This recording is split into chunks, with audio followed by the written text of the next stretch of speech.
মর্মান্তিক পথ দুর্ঘটনা, মৃত্যু হল দুই পুলিশ কর্মীর।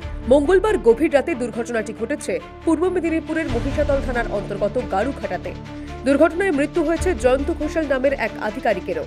সকালে ঘটনা জানাজানি হতেই দুর্ঘটনাস্থলে ভিড় করেছেন স্থানীয় মানুষজন।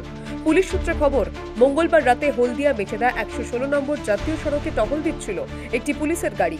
সেই গাড়ির মধ্যেই ছিলেন মহিষাদল থানার second officer SI Jayanta Ghoshal সহ আরও দুজন পুলিশ কর্মী। সেই সময় হলদিয়ার দিক থেকে তীব্র গতিতে ছুটে আসা একটি ডাম্পার নিয়ন্ত্রণ হারিয়ে পুলিশের ওই গাড়ির পিছনে ধাক্কা মারে। গাড়িটি পড়ে যায় রাস্তার পাশে একটি জলাশয়ে। কয়েক সেকেন্ডের মধ্যে এই দুর্ঘটনা ঘটে যাওয়ায় জিপের মধ্যে থাকা পুলিশ কর্মীরা বেরিয়ে আসার সুযোগ পাননি।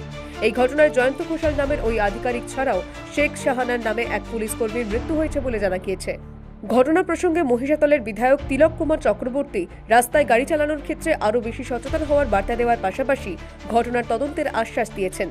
একই সঙ্গে ওই পুলিশ কর্মীদের পরিবারের প্রতি সমবেদনা জানিয়ে তিনি বলেছেন, তার পিছনে এসে হলদিয়া থেকে আসা একটা ট্যাঙ্কার গাড়ি ধাক্কা মারলো এবং সে ঘুমিয়ে পড়ুক আর ড্রিঙ্ক করে থাকুক সেটা ইনভেস্টিগেশনে আসবে। এই ধরনের ড্রাইভার আগামী দিনে যাতে গাড়ি না চালায়, আরও বেশি করে সেফ ড্রাইভ সেভ লাইফ এবং এই বিষয়ে মানুষকে সচেতন করা উচিত এবং এর বিরুদ্ধে কঠোরতম ব্যবস্থা গ্রহণ করা উচিত।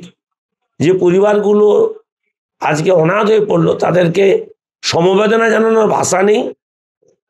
আমি তাদের পরিবারকে সমবেদনা জানাচ্ছি।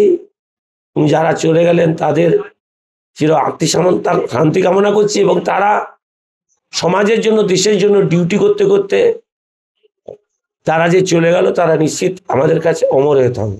পূর্ব মেদিনীপুর থেকে অভিজিৎ মান্নার রিপোর্ট, দ্য ওয়াল।